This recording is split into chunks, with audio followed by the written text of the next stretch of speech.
台湾的历史上证实一件事情，政治上的任何政权或主权的重大变动都是通过战争完成的。麻豆战争、延平王东征台湾的战争、清政府的澎湖海战、乙未战争，加上甲午战争，接下来就是二次大战、太平洋战争，两岸和平统一、两岸融合已经完全破灭了。跟台湾讲道理有用的话，情势何以至此？赖清德发表就职演说，直截了当，不是两岸互不隶属，是两国互不隶属。两国是中国与中华民国互不隶属。0.5版的台独宣言啊，和平统一的梦想彻底破灭，维持现状的梦想也彻底破灭，剩下的和平想法都是自我欺骗。第一个选择放弃统一，第二个选择无力统一，也找不到第三条路了。主张和平统一的人是高度挫折，共产党员或者非共产党员都认为习近平第三任连任，你是不是要解决台湾问题，会波及到未来习近平主席在中共中央的权威性。Ladies and gentlemen, welcome the host. 5月20号，赖清德发表就职演说之后，那等于重重的打脸北京，重重的打脸蓝营、白营的。民众党比较没有问题，因为他们事前对他就没有期待，而且民众党的政治立场在这两岸的立场，赖清德应该说比较接近了，不是说没有太大区别啦，比较接近。他们也是处于一个民族、两岸一家亲的概念。那赖清德是直截了当，不是两岸互不隶属，是两国互不隶属。对，而且是两国是中国与中华民国互不隶属，讲得很清楚。那这个当然就是一个0.5版的台独宣言了，还不要1.0啊，差不多0.5版的台独宣言。所以当然大陆上就发动一个毫不起眼的军事演习，因为没有人注意，对台湾人没有影响，股票只跌了一下子，马上涨上去了。马照跑，舞照跳，酒照喝，现在有点的山雨欲来风没有满楼的状况，是属于这种情形啊，所以我们就静观其变吧，静观其变，但是对决已经开始在准备了。好，讲到对决像前3天写了一篇文章，我今天其实台湾岛的历史已经进入了新时代对决已经开始了。那中国大陆已经想和平统一的梦想彻底破灭，那我们维持现状的梦想也彻底破灭，剩下的和平想法都是自我欺骗。像你这个用字还蛮重的对决开始，所以我今天呢这个标题依着您的文章，我就下了一个对决开始，放弃幻想。你怎么看？你这篇文章怎么跟我们解读一下？我在脸书上所写的只是我的观察所得，当然不一定正确，给大家做参考。对，就是我习惯上看政治跟社会现象或经济现象，像医生看病这种态度，看样子好像胃酸过多啊，最近没睡好觉啊，要失眠啊，个人立场没有关系。面对台湾问题，他们产生了严重的挫折，这种严重的挫折感在内部会产生决策上的变化。第一个挫折感是什么？大陆上他们多年来一直在主张所谓的两岸和平统一、两岸融合，已经完全破灭了。所以这个在整个大陆上会产生民意上的挫折感。所以你可以大陆网络上看不到和平统一这种主张者。以前几个和平统一的学者现在都不敢讲话了，为什么？因为他们判断都错。和平统一会被当反贼对，很扯有这可能性，有这可能性。主张和平统一的人是高度挫折。第二个就是严重的挫折，就是中共中央的严重挫折。很多大陆的共产党员或者非共产党员都认为习近平主席第三任连任改变了过去的任两连任的规则，一个大家底下的一个期待。那你是不是第三任要解决台湾问题？如果民主复兴没有说非你不可，如果经济发展也没有说非你不可，变成习近平主席的第三任就会面对正当性的挑战。正当性的挑战会波及到未来中共中央未来选择下一代的领导人的问题，还有会波及到就是说未来习近平主席在中共中央的权威性。因为人们就说复旦大学教授沈毅，他也是共产党员，他的说法就是说，如果跟台湾讲道理有用的话，情势何以至此？暗指不能明指。对，就是你习近平主席整天要跟台湾讲道理，讲你那一套道理，跟台湾根本不甩你嘛，对不对？第一个选择放弃统一，第二个选择无力统一，也找不到到第三条路了。对于台湾岛民们，为什么要讲岛民们？如果真的是发生武力统一的台海战争，跟金门无关，马祖无关，东沙岛无关，太平岛无关，大概考不好连澎湖都没有什么关系。澎湖海战都结束，现在不是拍一部电影澎湖海战吗？台湾岛也要在武装台独跟武力统一中间做出一个很惨痛的选择。那其实不意外了哈，你放眼看过去哈，赖清德在演讲里面还有提到说，好像台湾的历史从1624年开始嘛，到现在刚好是多少400年嘛，他讲的是想所谓的，他们现在就是想要在台南宣传这个热兰遮城啊，他们忘了一件事情啊，他们是要把热兰遮城建成400年拿来做宣传，这个就证实民进党的无知。1624年，民进党是到台南来，开始想要控制台南的安平港，作为他荷兰人对，作为他对外贸易的开始。但是那个时候热兰遮城还没建成，热兰遮城建成是1630年才开始的。对。当时热兰遮城建成荷兰人出钱盖的，没有错。找原住民盖的吗？不是，原住民没有盖那个城堡的能力。荷兰人盖的吗？也不是。为什么？因为荷兰人那时候来才1000多人，怎么盖这个城啊？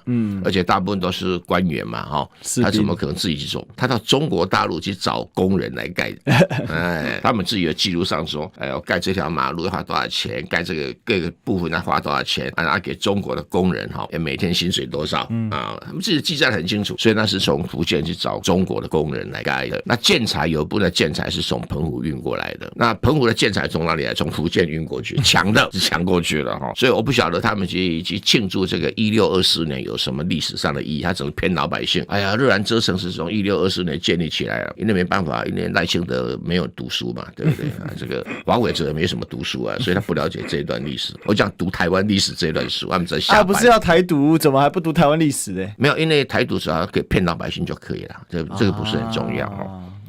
只要跟台湾的诈骗集团一样，只要骗得成功，就可以成为世界最大的诈骗集团的基地，不在台湾吗？那我们回过来谈这个东西，就是说，台湾的历史上证实一件事情：政治上的任何政权或主权的重大变动，都是通过战争完成的。因为荷兰人到台湾殖民统治开始，其实不是从1624年开始，是从1635年开始，应该没记错，就是麻豆战争开始，就是荷兰人开始进攻麻豆社，然后逼麻豆社签下一个麻豆条约。麻豆条约就是台湾的第一部宪，你麻豆社的土地就是我荷兰的土地，然后你麻豆社的所有的原住民必须服从我荷兰的统治，就简单讲是这样子的。那到了后来，从1635年一直到1645年，将近10年时间，荷兰人东征北讨，今天打台东，明天打彰化，然后后天打基隆等等，花了10年才统一台湾。所以如果说你要讲台湾的历史，应该从1645年开始。那个荷兰真正殖民统治，1624年他只是来台湾，还没有进行统治。那这个民进党人不太读书，也不太懂这些细节，把它当白丁看待，所以他是庆祝1624年和热兰遮城建成400年，或者台南建成这个400年也说不通，因为原住民的新港社早咱们就有市集了，对这也说不通。那历史更久了啦，因为在那个时候，很多的日本的商船、中国大陆来的商船跟原住民的贸易早就已经在那边举行了。民进党只好用截图的方式截取一小部分，然后扭曲内容来说，哎呀，1624年为什么我会说麻豆战争是台湾的政权变动的第一场战争，打了10年。当然麻豆战争很快就被打挂了，后来还打那什么虎尾龙，就是现在的虎尾，对不对？斗六门现在的云林斗六，诸罗山就是现在的嘉义，然后廊桥就是现在的屏东高雄然后这个打这个噶玛兰现在的宜兰，就现在的台东等等整个台湾大概所有的原住民村社都被要求屈服的当然最惨的是大肚社啦，台湾有人乱掰说那个叫大肚王国，那不是鬼扯，对不对？哪有什么大肚王国，还有什么大龟王国那他说哎呦我们以前就有国家，跟你汉人什么关系啊？第二个那根本谈不上国家了，鬼扯淡，那只是一个村落而已那这个因为我们人类学上对国家的定义理是很清楚的，很清楚的哈，就是你要有一个能够收税的制度，才能够产生国家。荷兰人打了第一场战争，我们当然就历史上就以麻豆战争作为代表啊。到了第二场战争，就是延平王包围热兰遮城，包围了9个月。所以延平王我们叫郑和战争嘛，哈，对啊，就等于延平王东征台湾的战争啊，历史上可以这样解。奎一投降，奎一投降，对啊。那再来就是清政府的澎湖海战，康熙皇帝统一台湾的战争，马关条约，当然战争不在台湾岛上打，是甲午战争打了以后，决定清朝要决定割让台湾，可是这是1894年打了，可真正1895年，日本要有一个对台湾有一个乙未战争，从台北打到台南，台北没有打，台北是开城投降，因为有孤姓士绅。其实那个投降是成定局了哈。对，其实孤姓只是扮演一个中介角色，对了，代表人的概念，对，代表人的概念。这个是叫乙未战争，好，加上甲午战争，可以把它看成甲午战争的一部分了哈。那接下来就是2次大战，太平洋战争啊，那美军轰炸台湾呐，对不对哈？然后接下来就是2次大战，日本无条件投降，所以台湾的法律地位的变动，全部都是战争完成的。